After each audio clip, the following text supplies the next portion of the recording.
and she's truly proud of you. Some characters were lucky enough to get a proper goodbye before they left the shows. Usually, a whole episode is dedicated to their exit with real emotional weight behind it. But that's not the case for characters that we're talking about today. Not Fair Studios has gone through every cartoon that quietly lost a character without explanation, and even in some cases without anyone noticing for years. Some of the stories behind it are so bizarre that the character was essentially erased by the very people who created them. One of those bizarre stories is Flats the Flounder, who showed up in Season 3, episode The Bully, as SpongeBob's new classmate at Mrs. Puff's boating school. We have a new student starting today, so let's all put on a happy face for Flats the Flounder. He was introduced as a tough, intimidating fish who wasted absolutely no time establishing his intentions. Tell the class something about yourself, Flats. Well, I like to kick people's butts. Within seconds of meeting SpongeBob, he told him flat out that he was gonna kick his ass. Hi, I'm SpongeBob. Hi, SpongeBob. I'm gonna kick your butt. He had no reason as to why he wanted to do that, but he had a total committed passion to cause harm to SpongeBob from the moment that they met. I'm gonna kick your butt twice as hard. His role in that episode was to represent something SpongeBob rarely had to deal with, which was a straightforward bully, a fish who had decided to make SpongeBob's life miserable and was not going to stop. Kicking someone's butt means that he wants to be your friend. And maybe play some sports with you on weekends. I got diarrhea. Viewers saw him as one of the more memorable one-off characters that the show had ever produced. And the reason for that, partly, is because of the concept that was so simple.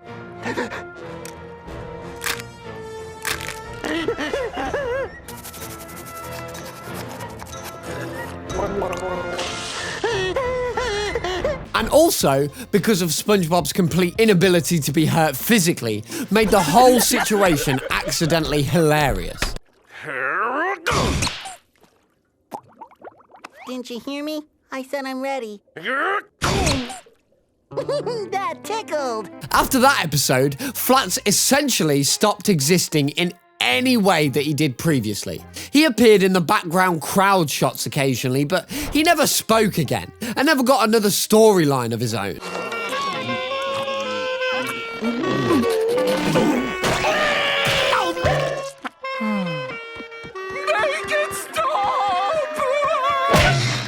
The show had introduced one of its most compelling concepts, and then decided one episode was enough. Years later, Flats became a popular internet meme, which gave him a strange second life online that, of course, the show never actually gave him. Flats is technically still somewhere in Bikini Bottom. The show has just not checked on him. But while the cast decided Flats as a one-off character with no long-term plans behind him, the same can absolutely not be said about the next character on this list, who was brought in specifically to save an entire franchise and somehow still ended up in the same hole as Flats. Scrappy-Doo was introduced in 1979 as Scooby's fearless young nephew. Uncle Scooby? Hi, I'm Scrappy-Doo. Scrappy-Doo? He was a bold and aggressive puppy who charged toward every situation that Scooby and Shaggy were running away from as fast as their legs could carry them. Scrappy-Doo? Uncle Scooby? Scrappy-Dappy-Doo! He was brought in at the point where the Scooby-Doo franchise was genuinely struggling, with declining ratings and a format that had not changed meaningfully in a decade.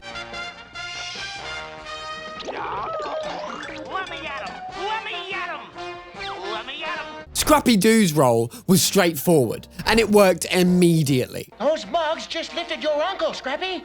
And Shaggy, too. Oh, yeah? Well, they don't know who they are dealing with. The ratings recovered, and also the show continued to air. And a reasonable argument can be made that without Scrappy-Doo, there is no modern Scooby-Doo franchise at all. Viewers initially responded well to his energy, finding him as a refreshing contrast to the cowardly main duos. Puppy power! Now wait a minute, pal. You can't catch that truck. The problem came when the show made him the center of everything. They removed the classic mystery format entirely and gave Scrappy so much screen time that what had felt energetic to the fans started feeling relentless. There is usually a fine line between enthusiastic and exhausting, and to be honest, Scrappy crossed it at full speed with his catchphrase, yelling, "Puppy power!" Puppy power! Scrappy? We're gonna catch us a monster, rock. Scrappy was later quietly dropped without explanation, and when the internet arrived, it gave an entire generation a shared space to agree on how much they found him annoying. What happened to him later is one of the stranger reversals in cartoon history. In the 2002 Scooby-Doo film, they made him the outright villain, showing him off as a delusional egomaniac. The franchise he'd rescued eventually turned their back on him. He went from saving the show to being completely erased from it. And that's a legacy that is difficult to fully make sense of. Hello, Velma. I'm Scrappy. Scrappy's removal was ultimately a decision made against him based on how audiences felt about the character.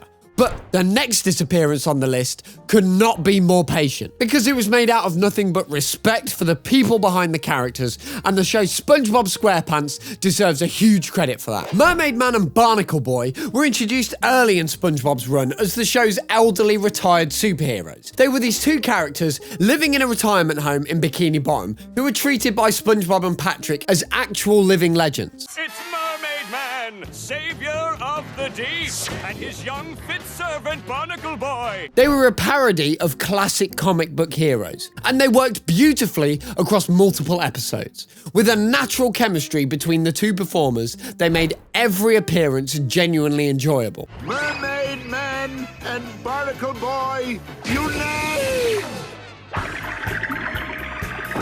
Their roles in the show brought a different kind of humour to SpongeBob's world.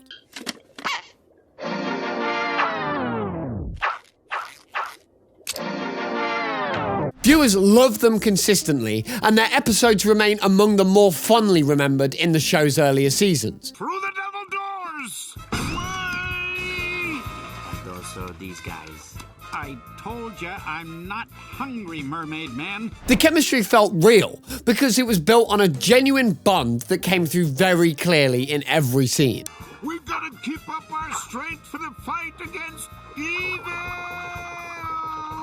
What a dive. Their disappearance had nothing to do with ratings or decisions or any behind-the-scenes conflicts. The Mermaid Man voice performer passed away in 2012, and the show made an immediate decision not to recast the role. The Barnacle Boy voice actor didn't return after that either, and he passed away in 2019. Since 2012, both characters have appeared only in non-speaking roles in the background as toys and posters. Mind you, the show has been running for over 25 years and could have recast both roles at any point, but I mean, they chose not to. And that decision has held all these years. Those voices belonged to those performers, and the show decided they couldn't simply be handed to someone else. This is a massive amount of proof that not every disappearance is a dark story. That said, the next character on this list had a disappearance that was anything but peaceful, and is one of the most genuinely complicated stories on the entire list. Chef was the school's cafeteria cook at South Park Elementary, and one of the original adult figures in the show from the very first episode. He was warm, funny, and consistently present across 9 seasons, providing the boys with guidance, musical life lessons, and also showing up in some of the most iconic moments the show produced in its early years. Leaving so soon? I got a long way to go to raise the kind of money I need. Well, best of luck to you then. How was it, honey? Pretty much what I expected. His role was essentially that of the one reliable adult in the South Park world. The person who actually listened to the boys and tried to help them, even when his advice was questionable. I'm gonna make love to you, woman. Gonna lay you down by the fire. and caress your womanly body, make you moan and perspire. Let's hold it right there, Chef. We all know where you were headed. Viewers saw him as one of those characters whose presence felt so established that the idea of the show without him seemed genuinely unimaginable. In early 2006, a statement was issued that he was leaving South Park due to the show's unfair treatment of the Scientology religion. The South Park cast killed off Chef at the start of season 10 in an extremely exaggerated sequence that portrayed him as brainwashed by a cult. It was a defensive move by the show. The problem is that the full picture behind that statement is far more complicated than it appeared at the time, involving circumstances that were entirely outside the performer's control, and that he was in no position to address himself. He passed away in 2008, having never returned to the show. Honestly speaking, Chef deserved a better ending than what he got, and the real story behind his departure is more tragic than the on-screen version. Both Chef's disappearance and the next one on this list were ultimately driven by circumstances off-screen that had nothing to do with the characters themselves, which makes them feel particularly unfair when you look back at them now. Maud Flanders was Ned Flanders' devout and warm-hearted wife. She had a consistent presence in the show since the first season. She was not a leading character, but she was always there in the background of the Flanders household. There's my little popcorn ball. Kissy, kissy. Oh, hello, sponge cake. I thought you boys might be hungry, so I whipped up some club sandwiches. Ain't she wonderful?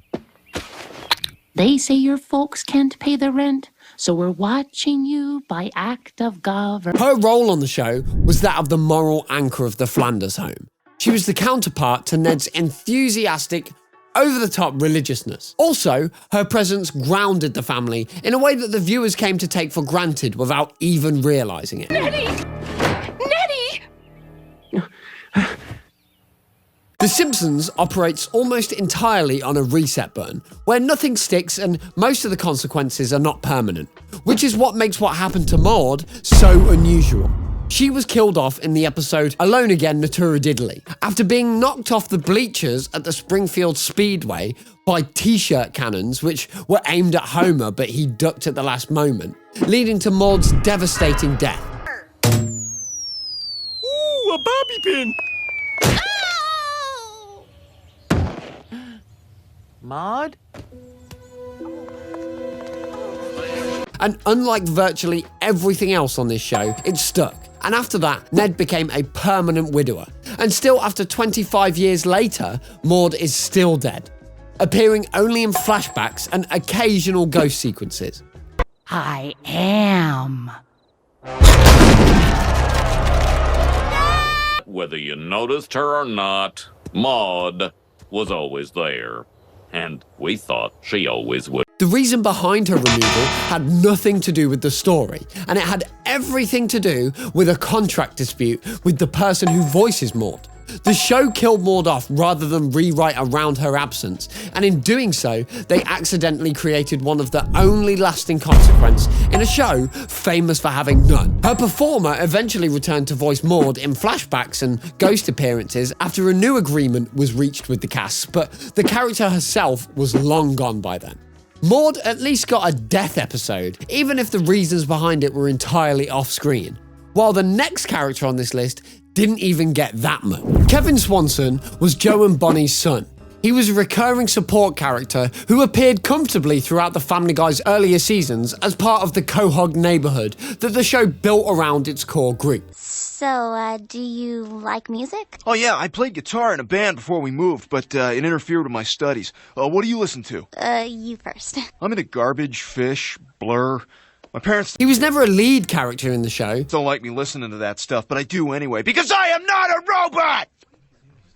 I also like radio. That's probably the reason for it, but he had a consistent presence throughout the show. Son, this duffel bag is only half zipped. Hey, Joe, where you going? I'm going camping for the weekend with Johnny Cut Corners. His role was simply to exist as Joe's son within the family structure, appearing in stories that involved the Swanson household and occasionally interacting with the main characters. Viewers accepted him as an extra character without giving it much thought. He's exactly the kind of character who's the easiest to quietly remove because nobody immediately notices that he's gone. He was written out of the show during the middle seasons with a military storyline set in Iraq, which worked initially as a reason for his absence. The show then left him there so long that it started feeling like the writers had simply forgotten that he existed. At one point, the show treated him as presumed dead, which would have been a tidy resolution, except he then came back alive in season 11. Hey, is there room at that table for one more? Oh my God! Kevin Swanson! Son! And the show acknowledged the years-long gap with a joke about how nobody had looked for him, which was more honest than it probably intended to be. Kevin, you're alive! I don't believe it! Oh my God, it's a miracle! Well, I guess you replaced real butter as the star of the dinner. Joe, Susie's such a cute baby. And whatever happened to your son, Kevin? He died in Iraq. Sad. Since his return, Kevin has appeared occasionally, but so inconsistently that he functions less like an established character, more like someone the writers remember to include every few seasons, when a Swanson family storyline calls for it. That level of inconsistency is genuinely unusual. Kevin can't complain because he was at least eventually brought back, which is more than what can be said for this next character, who was phased out so gradually that most viewers didn't even register that she was gone until she'd been missing for years. Tootie was Vicky's younger sister and also one of the most consistent recurring characters in The Fairly Odd Parents show across its strongest season. She appeared regularly in the show's earlier seasons as the girl with the oversized glasses and the relentless crush that she had on Timmy Turner.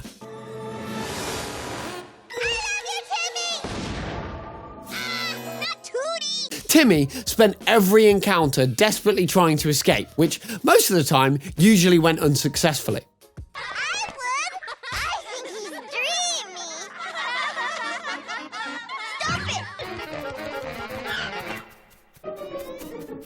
Her role in the show was that of the recurring comedic presence tied to her sister, Vicky's storylines, but she also occupied a specific and distinct place in Timmy's world as one of the very few characters who genuinely liked him without any motive. Will you be my Valentine? Yes! Yes! Yes! Ah, well. She's so obsessed with him, even the fairies think it's awkward. That's getting awkward. Most of the people in Timmy's life either wanted something from him or actively made his life worse. But Tootie just liked him, and that made her a very different kind of character from everyone else in his orbit. Viewers saw her as a reliable part of the show's texture, someone who could always be counted on to appear when the story needed her. Around season 8, her appearances began thinning out noticeably, and by the later seasons, she'd simply stopped being included. No episode addressed her absence, and they didn't even explain where she'd gone. The show just gradually stopped writing her into the scripts as it pushed towards new characters in an attempt to refresh itself. She was never officially written out of the show. She just stopped showing up and the show kept moving on without her. What happened afterwards is that the series replaced her with new additions that received far worse receptions than Tootie ever had. And some of those replacements had an even shorter shelf life than anyone expected. Sparky was introduced in season 9 as a brand new main character. Jorgen, I'm here to get a dog.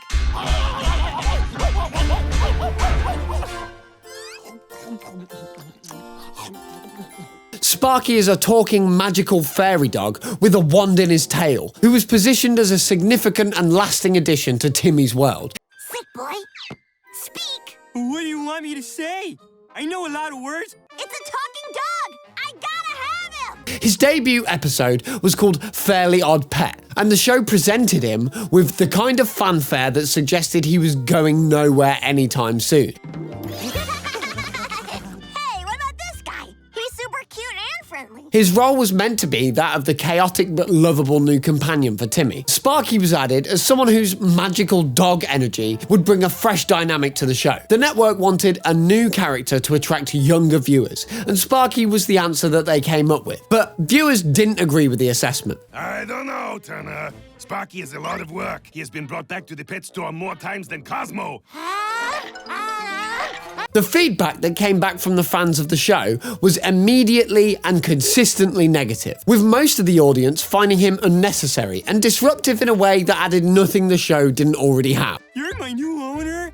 That makes you number 84. You want to see the other 83? They moved away in the middle of the night. He went on vacation and never came back. And the detail that he'd been returned to the pet store 83 times by previous owners before Timmy adopted him read less like a joke and more like a warning that nobody minded. By season 10, he was gone, with no on-screen explanation whatsoever. There was nothing done to explain his disappearance. The only reference that the show made in later episodes is an unchecked item on Wanda's to-do list that says "Feed Sparky," which is either a subtle acknowledgement that he's still out there somewhere, or the writers briefly remembering they were supposed to pretend he'd never happened. We're gonna have so much fun together.